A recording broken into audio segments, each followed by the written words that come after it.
Maşallah sen yok o diğerini gel etin kaldır mı ki?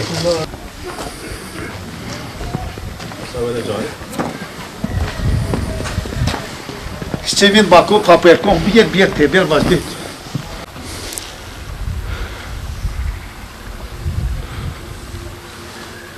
Ziyaret yalı gerçekten evet. Şeyimiz olmadı, böyle konuşma imkanımız olmadı.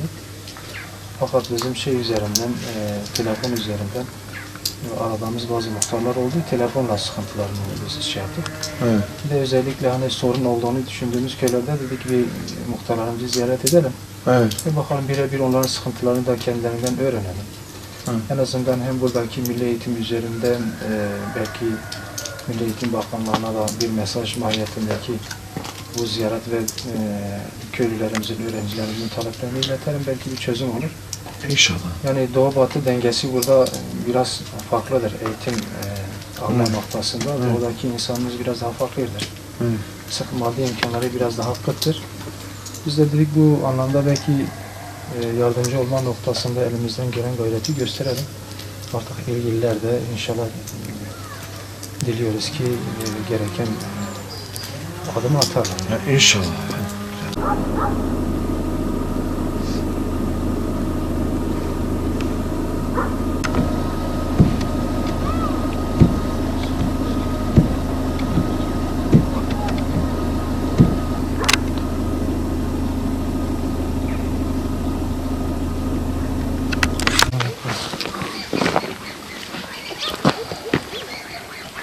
Öğretmen verildi.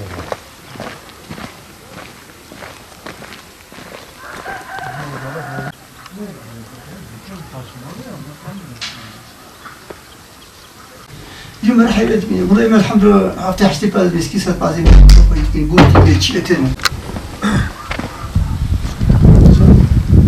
شنو عربت في سنة وجا فني خدنا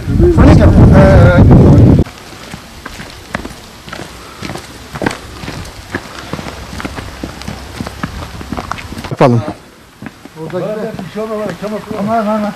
Bana mecburen bir yaklaşıyız, mecbur hariklas ki ona evet başka.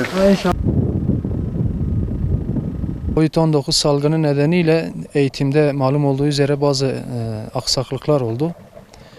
Biz de ilimizde özellikle kırsal kesimde yaşanan sıkıntıları birebir öğrenmek amacıyla Merkez İlçe Başkanımızla, Korkut İlçe Başkanımızla beraber bu köylerdeki sorun ve sıkıntıları birebir hem köy halkından hem de köy muhtarlarından öğrenmek üzere bir ziyaret programı düzenledik.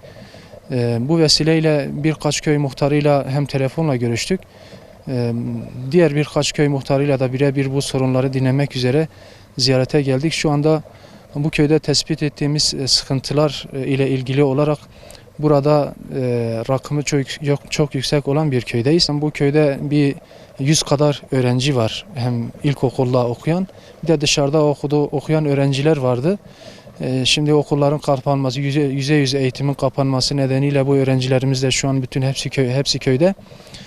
Fakat burada uzaktan eğitim alma noktasında ciddi bir sıkıntı var.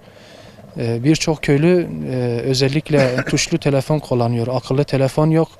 İnternet sıkıntısı başlı başına bir sorun. Ayrıca 3-5 öğrencisi olan aileler var. Akıllı telefonu olan ailelerin bu 3-5 öğrencilerine birden bir telefondan eğitim sağlamaları, eğitim imkanı sağlamaları da mümkün değildir. Tabii bu öğrencilerimiz ve köylerimizin özellikle Muş Milli Eğitim'den ve oradan uzanacak yetkili devlet mercilerine kadar bir talepleri vardır. Tablet ihtiyacı olan öğrencilerimize tablet dağıtılması, ayrıca okulun üzerine kurulacak olan veya köyde internet erişimini sağlayabilecek bir nokta seçilerek uydunet sisteminin kurulması ve bu uydunet sistemiyle beraber köyde öğrencilerin uzaktan eğitim imkanlarını sağlayabilmeleri için imkan sağlanmasıdır. Bizim de talebimiz budur. Ayrıca ilgili kurumların özellikle Telekom'un internet erişimini sağlayabilmesi için burada bir altyapı oluşturmasını biz istiyoruz. Köylümüz adına, halkımız adına bizim yetkililerden talebimiz budur. Biz bu konu üzerine eğileceğiz, bununla ilgileneceğiz. Halkımızın sorun ve sıkıntılarını dile getirip çözüm buluncaya kadar da inşallah halkımıza hizmet noktasında yolumuza devam edeceğiz.